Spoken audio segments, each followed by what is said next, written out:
and that was back over hurdles. He just needs to prove that his jumping is up to the task going a fast 2 miles. Yeah, that's a bit of a worry here. But the other worry as well, Nick, is that he's a stone shy of the top ones here in terms of hurdling ability. So even if the jumping does hold together, he's still got a bit more to do here. Yes, as you point out, on point of ratings, Eradicate £3 higher than Ferof over hurdles. So the disparity in price might just be a little much, 11-4 on a 9-1. There's for Non-Stop, who looks fabulous today. He's just about the pick of the paddock for Nick Williams, who has 2 important runners in the Tingle Creek and whose horses are going well at present. I thought Lidar, Dave, was impressive at Newbury, more in terms of style than substance of form, but he seemed to really relish the job. Yeah, it was very much style over substance, that though, wasn't it? The race really did fall apart with the favourite underperforming. He's a horse who, prior to that, had promised rather than delivered, I'd say, and I think he's going to find it tough here today. I'd be interested to see how he gets on in the future after this race, if you like, just to see whether what we saw at Newbury could be believed. He seemed to enjoy front running, and he could well adopt a similar role here. And if he really flies those railway fences, he could yet present a reasonably potent threat to horses that are officially rated much higher than him over the smaller obstacles. And the others are no mugs. Lancetto, for Evan Williams, has jumped beautifully to win his last couple of races, but takes a hike in class. Ultimate, smart hurdler, needs a little more. A Megastar, almost top-class novice hurdler, has not really cut it in 2 runs over fences to date, but is a smart animal on his day. Can Ferof continue this winning spree for Paul Nicholls and Ruby Walsh? We'll find out in the Grade 1 Henry VIII with Mike.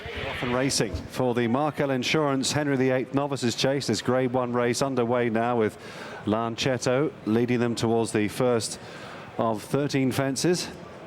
From Lidar in second place, they all jumped it well. Third then is Ultimate in the red cap. On the inside then is Eradicate, the grey Ferof.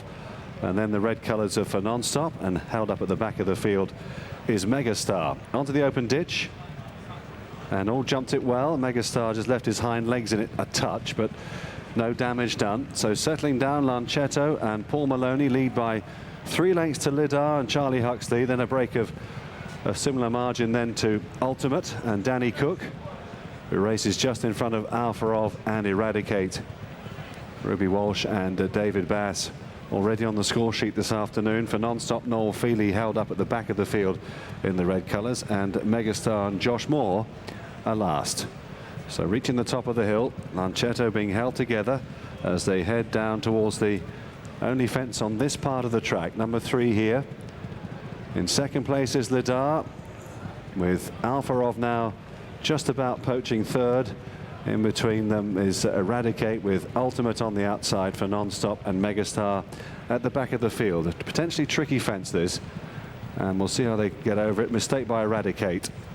Otherwise, the rest of them all jump pretty well, particularly Lancetto, as they head off now towards the back straight, having completed the first 3/4 of a mile or so, and plenty of tests await them down the far side. Here comes the first of them, Lancetto, Lidar.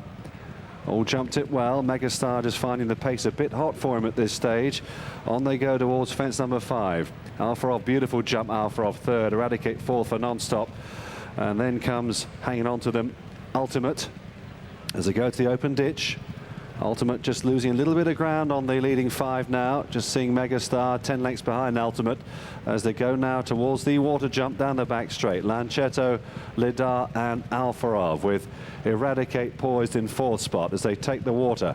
For Non-Stop is next, 3 lengths then to Ultimate, and a gap of 15 then back to Megastar. So onto the railway fences here in the Markel Insurance Henry VIII Novices Chase. Lancetto leads them over the first of the railways. From Lidar second, Ferof on the outside is poised.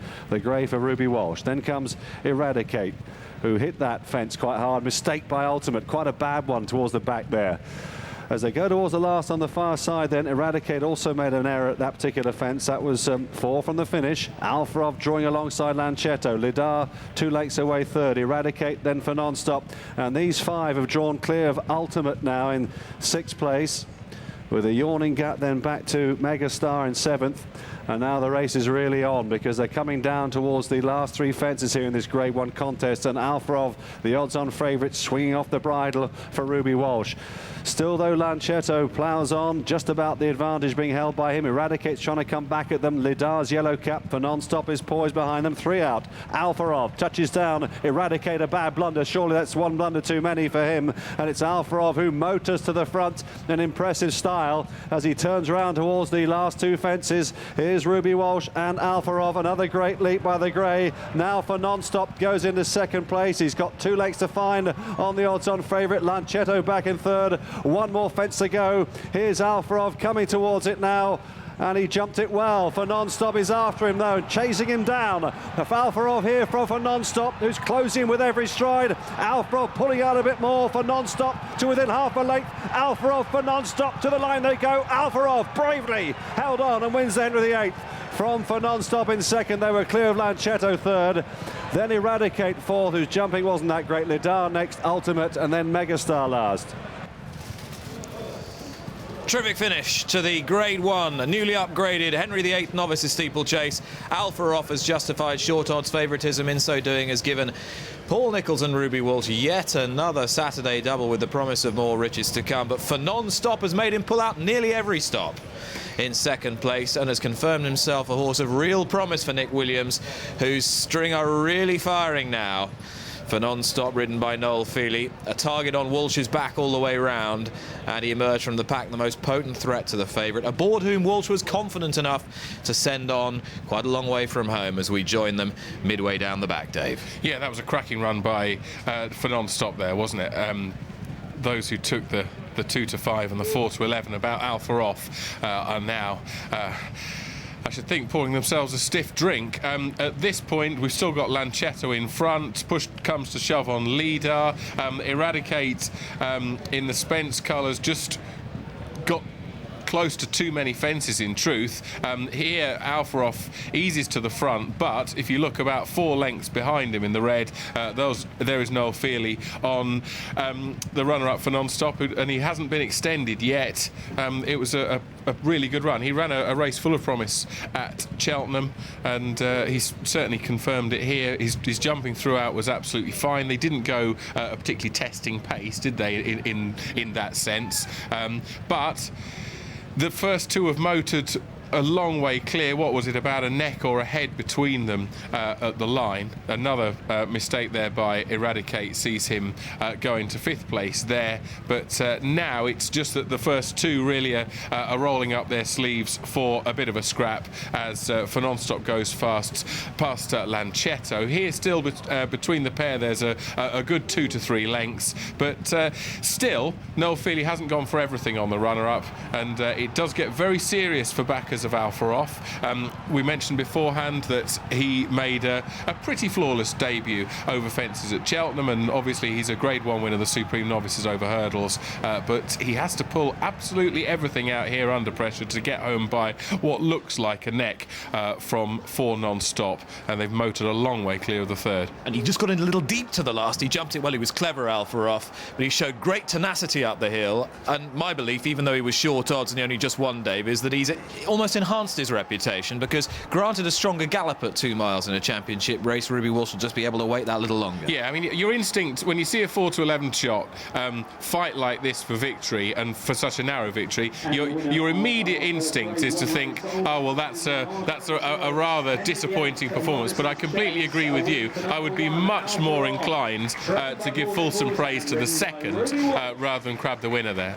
Yeah, lovely finish to the Grade 1 Henry VIII, and a splendid performance from Ferof, whose jumping was very good and whose battling qualities was seen in great evidence up the run-in.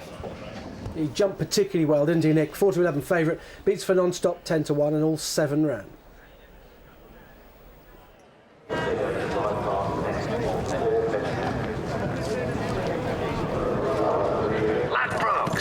Game on! Now then, Grand National Fences coming up in the feature event at Aintree today. The Betfred Beecher Handicap Chase, 3 1/4 miles. This is going to be hard work. 14 runners, 21 fences, Mad Max out. Another Palm 13 to 2, Rare Bob 8 to 1. West End Rocker 8s from 10s. It's also 8-1 Hello Bud. Niche Market 9-1. 9-1 Swing Bill, Nikto de Beauchesne. And it's also Shalimar from and Trio, who's a 9-1 from 10s. 11's Always Waning, likes the track Always Waning. Ground might be too soft though. 14's and bigger the rest. Potentially a potent threat from Ireland here in the shape of Noel Meads, another Palm, who's